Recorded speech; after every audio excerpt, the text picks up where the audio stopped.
Bienvenue à la mini-méditation du mercredi de l'Institut biblique de Bruxelles. Troisième étape, troisième rendez-vous avec votre contact intéressé par la découverte de la foi chrétienne. Et vous abordez aujourd'hui avec lui, un chapitre fondamental pour la compréhension du reste de la Bible et du plan du salut voulu du Père en Jésus-Christ.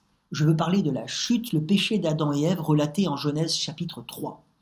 Un chapitre tellement important que Paul, dans ses exposés ici ou là de l'Évangile, s'y réfère abondamment.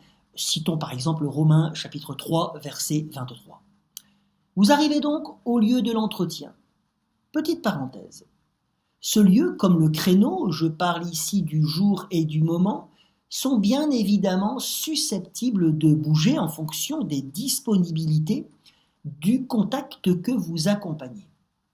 Il me semble d'ailleurs que c'est à vous, dans la mesure du possible, de vous adapter à la personne qui est désireuse de lire la Bible et qui, parfois, ne peut se dégager qu'un créneau d'1 heure pendant sa pause du midi, qui ne permet pas, vous l'avouerez, d'inclure le déplacement, à moins de rogner sur le temps d'échange autour de la parole avec vous, un temps qui est si précieux, et ça serait dommage.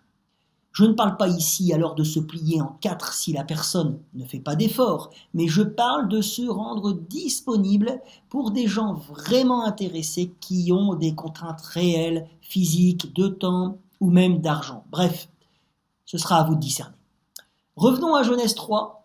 Après Genèse 1 et 2, il convient de montrer à votre contact prioritairement, et la 3e fiche de notre parcours vous aidera dans ce sens, de lui montrer le changement brutal par rapport à Genèse 2 de réalité, lié au mensonge du diable auquel les êtres humains ont succombé.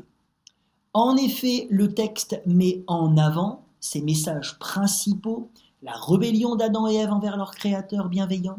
Ils ont voulu s'émanciper de celui qui est la vérité, vivre selon leur propre sagesse qui n'en est pas une, et les conséquences ont été terribles, entre eux et surtout dans leur relation envers leur bienfaiteur. Le péché amène des conséquences dramatiques qui sont d'ailleurs énumérées dans ce chapitre, comme Dieu l'avait annoncé au chapitre 2, la souffrance, la pénibilité du travail et la mort.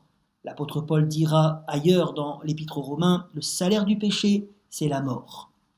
En effet, vous le ferez comprendre à votre auditeur à partir de la parole et à l'aide de ce parcours, si vous le souhaitez, que lorsqu'on est proche de Dieu, que l'on le suit, que l'on lui obéit, il y a l'abondance, la joie, mais lorsqu'on s'éloigne de lui, malheureuse conséquence du péché qui ne nous permet plus de nous approcher d'un Dieu totalement saint, alors là se trouve la galère, la souffrance et la mort.